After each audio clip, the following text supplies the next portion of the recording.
Hi, I'm Emily Oz for Tow Industry Week. It's another edition of Recovery Roundup, where we feature towing's power players, take on heavy-duty jobs with expertise. On this episode, it's a lot of logs to deal with in this scary rollover accident. Coming to the rescue is Ron Pratt of Midwest Truck Sales and Service of Scott City, Missouri. Let's see how he tackles this scene and thinks outside the box, using a single tree to help in this tumble of timber. We received a call from the Highway Patrol and from one of the county sheriff's departments that they had an overturned log truck on a two-lane road.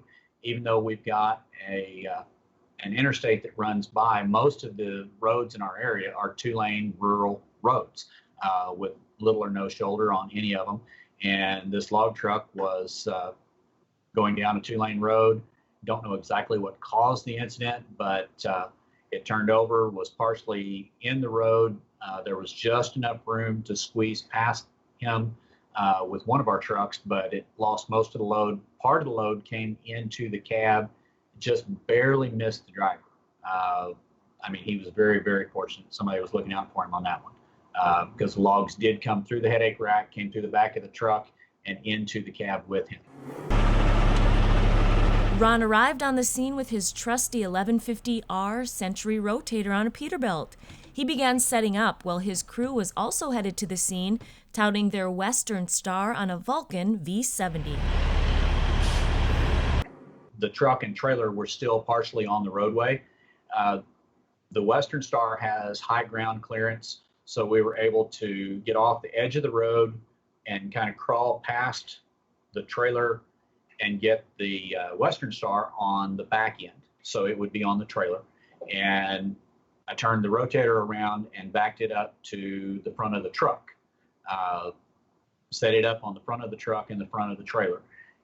The Western Star was pretty simple. It just grabbed a hold of the trailer tires and pulled them downwards. The rotator, however, there was no direct way to get the rigging to it,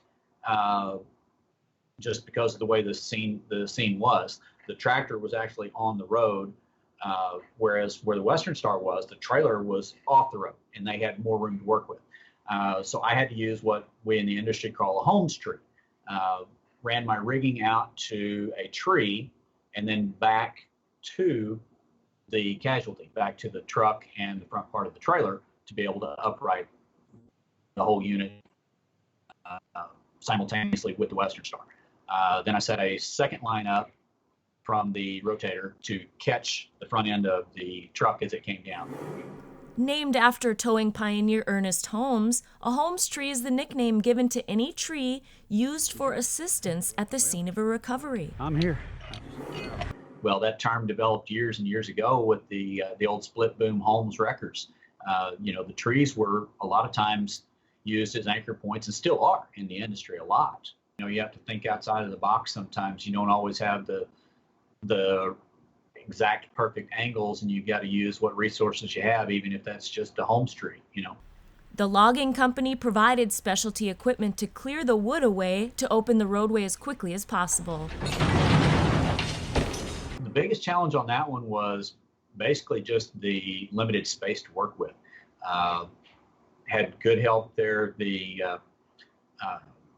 A representative from the trucking company was there, and he actually helped do a lot of the preparation work before my guys got on site. So once my guys got there, all we had to do was finish very little rigging because we already had most everything pre-staged and ready to go. The limited workspace was about the worst thing we had to deal with. That, and there was oil and diesel fuel and everything on the ground. The fire departments hadn't cleaned that up yet, so we had those to deal with. Thanks, Ron. We'll be featuring more of Pratt's recovery work here on ATTV. Now, if you would like to submit your recovery to be featured on the Roundup, please email me at ozattv@gmail.com. That's ozattv@gmail.com. Thanks for watching.